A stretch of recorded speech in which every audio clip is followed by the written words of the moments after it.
This is Fair Comment. I am Jazim. Before we start, I would like to ask for those of you who haven't subscribed to subscribe to this small channel if you like the content we bring you.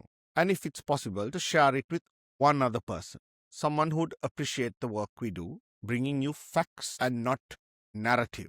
Now let us begin. For 7 years, one voice in this country has been louder than every other on the subject of Easter Sunday attacks. The voice of His Eminence Cardinal Malcolm Ranjith, the Cardinal of Colombo.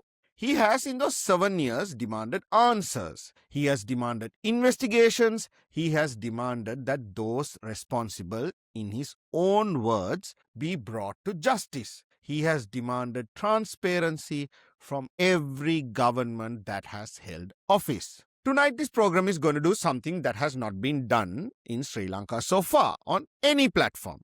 We are going to apply the same standard he applies back to him. Go next. Not in attack, not in disrespect, but in the discipline of journalism, because the man who has demanded answers for 7 years has, in those 7 years, built up questions of his own. Questions that the international press has not asked him, questions that the Sri Lankan press has been afraid to ask him, and questions that, on the public record now in front of this program, he has never answered.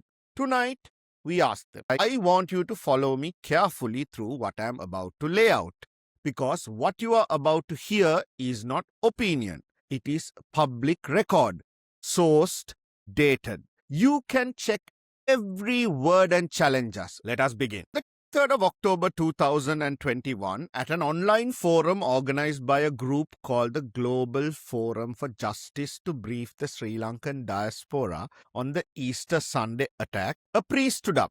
He was not any priest. He was the spokesperson of the Archdiocese of Colombo, the Cardinal's own communications director, the editor of the Catholic Weekly, a member of the National Catholic Committee for Justice to Easter Sunday Victims. His name is Father Cyril Gamini Fernando. And on that Zoom call to the diaspora, Father Gamini said the following, that Sri Lankan intelligence has given financial and other assistance to Zaharan Hashim, and the then Brigadier Suresh Sallay had, and these are his own words, actively played a role in nurturing Zaharan and his cohorts. That allegation on that Zoom call to this country's diaspora from the Cardinal spokesperson was the first time on any public platform that Major General Suresh Sallay had been named as a handler of Zaharan Hashim. 2 days later, on the 25th of October 2021, the then Director of State Intelligence Service, Major General Suresh Sallay, filed a formal complaint with the CID. The allegation, he says, were false. They were made to discredit him. The CID summoned Father Cyril Gamini.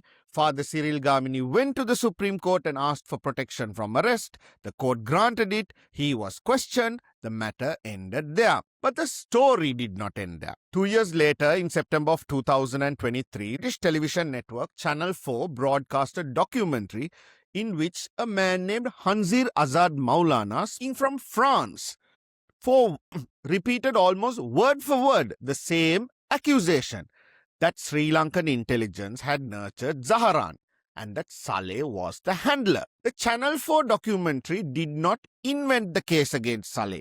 The Channel 4 documentary picked up where the Cardinal spokesperson left off 2 years earlier in a Zoom call to the diaspora. I want you to understand what this means. The arrest of Major General Suresh Sallay on the 25th of February this year, under the Prevention of Terrorism Act, under a 90-day detention order signed by the President of Sri Lanka, on the basis of a Channel 4 documentary built on the testimony of one man hiding in France, that whole case goes back in its very public form to the Cardinal's own spokesperson. I am not telling you the Cardinal personally directed this. I have no proof of that, and I will not pretend I do. I am telling you that the public case against Major General Suresh Sallay, the case under which at this moment he is in a hospital bed in Colombo on a fast unto death, was built first by the office of His Eminence the Cardinal of Colombo.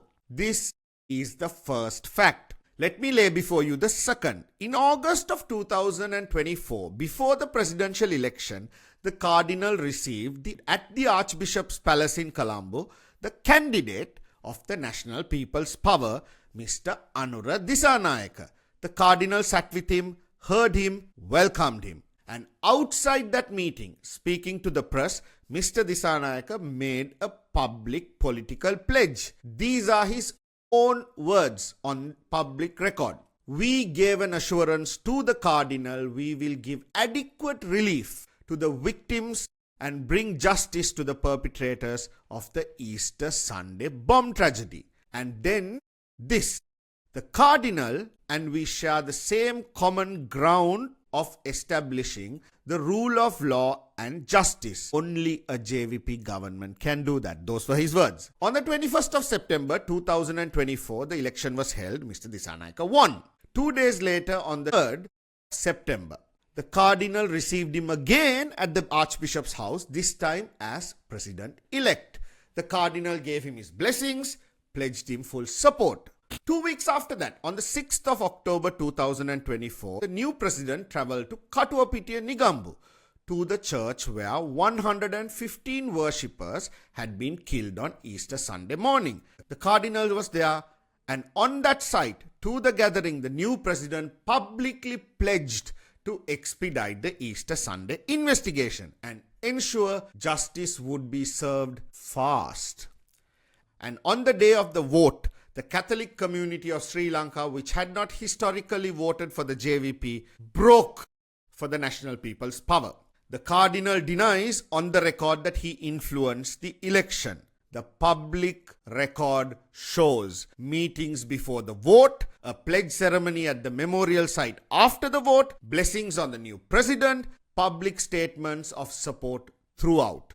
This is the second fact. The third fact follows from the first two. The party the Cardinal welcomed at the Archbishop's Palace in August 2024 has, under its president, now arrested Major General Suresh Sallay under the Prevention of Terrorism Act, on the basis of the case originally put forth to the public by the Cardinal's own spokesman, Father Cyril Gamini Fernando, 3 years earlier. I am going to let that fact sit with you for a moment, because this program has, since it began, asked one consistent question.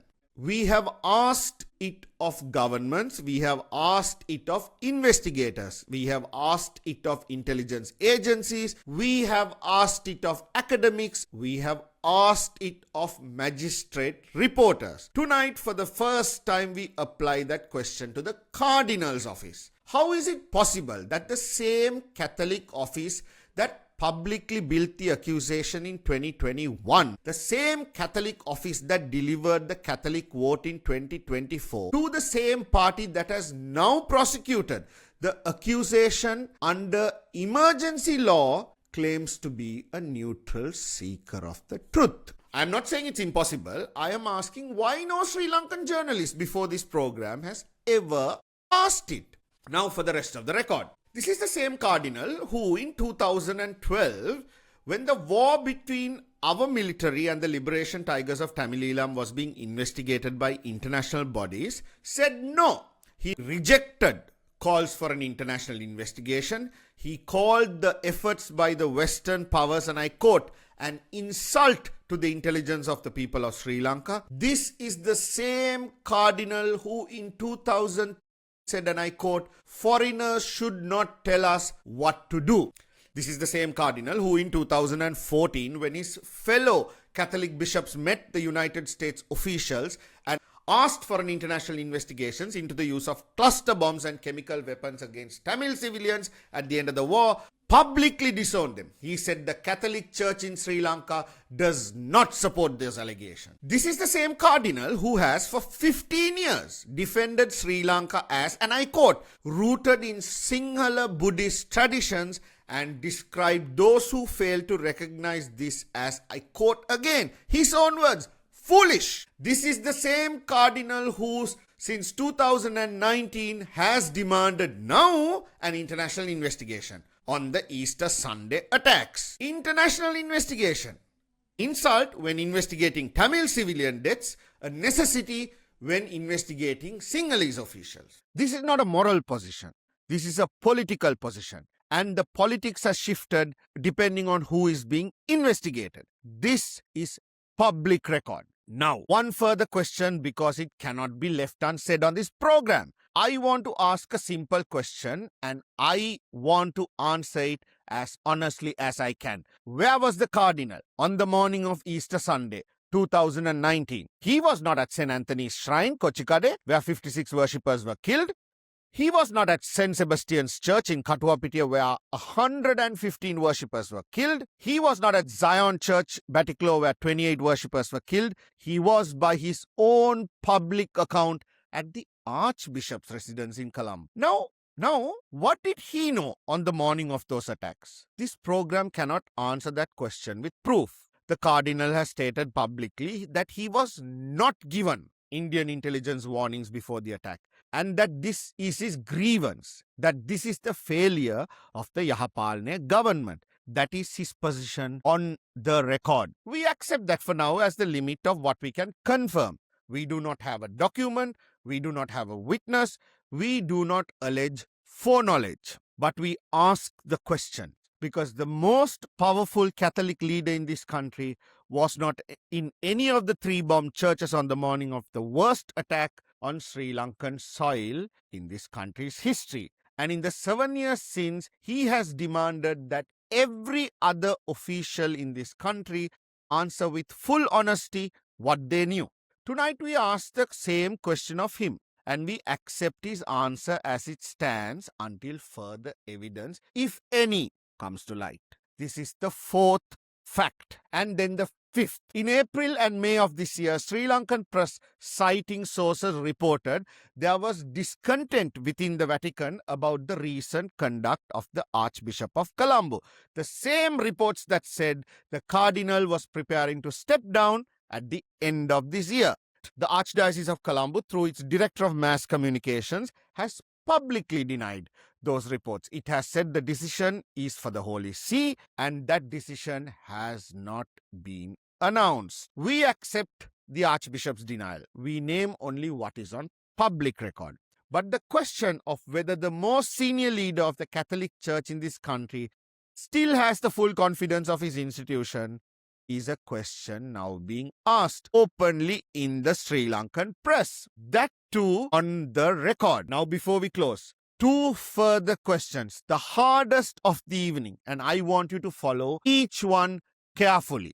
And if those questions matter, it's time to subscribe now. The first concerns the highest court of this country. In January 2023, the Supreme Court of Sri Lanka delivered a unanimous ruling. 7 judges on 12 fundamental rights petitions brought by Catholic petitioners, brought by the Bar Association of Sri Lanka, brought by the victims and their families. That court that found 5 officials guilty of failing to prevent the Easter Sunday attacks. It named them Maitripala Sirisena, the former president, Pujit Jayasundara, the former Inspector General of Police, Nilantha Jayawardena, Director of State Intelligence Service, Hemasiri Fernando, the former Defense Secretary, Sisira Mendis, the former Chief of National Intelligence. 5 names of the 5 most senior officials in this country at that time of the attacks.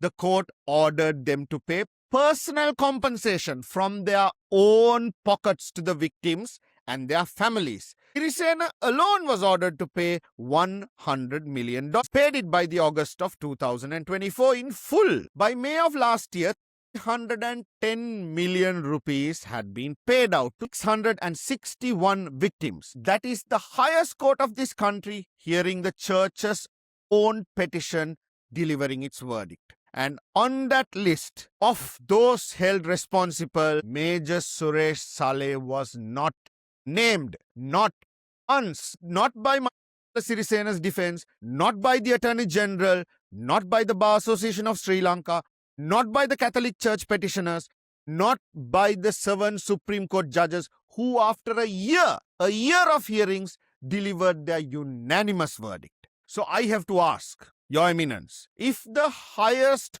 court of this country, hearing your own church's case, did not find Major General Suresh Sallay responsible, then by what evidence do you today hold him responsible? That's the first question. Then the second question. This is not only a question for Sri Lanka, this is also a question for Rome. The Catholic Church has its own laws. They are called the Code of Canon Law. Every priest, every bishop, every cardinal in the world is bound by them. Canon 287, paragraph 2 states clearly, and I quote, clerics are not to have active part in political parties unless in the judgment of competent ecclesiastical authority, the protection of the rights of the church or the promotion of common good requires it. This is the rule from the Vatican, translated into every language the church speaks. What does it mean? It means a cardinal cannot openly campaign with a political party, he cannot deliver a vote, he cannot host a pledge ceremony, he cannot sit in election season meetings with candidates, he cannot bless a president-elect unless his own church in the Vatican has formally authorized him to do so. In 1980, Pope John Paul II personally ordered an American priest, Father Robert Drinan, to step down from the United States Congress because Father Drinan was a sitting member of Congress. And the Pope said a priest cannot be a politician. Drinan obeyed. Pope Francis, in his time, repeatedly warned cardinals against partisan politics. So the question to His Eminence is direct as this channel wants it to be. Has the Holy See in Rome formally authorized your meeting with the National People's Power candidate before the election? Has Rome blessed your pledge ceremony in Katuapitiya after it? Has the Vatican signed off in writing on the political endorsements your office has carried over the last 2 years? Or have you been doing this on your own authority beyond the law that governs every other cleric in your church? This is not a question Sri Lankan media has asked you, but it is a question the international Catholic press will be asking you very, very soon. Because, Your Eminence, justice is not the privilege of those who shout the loudest for it. This is Fair Comment. I am Jazim.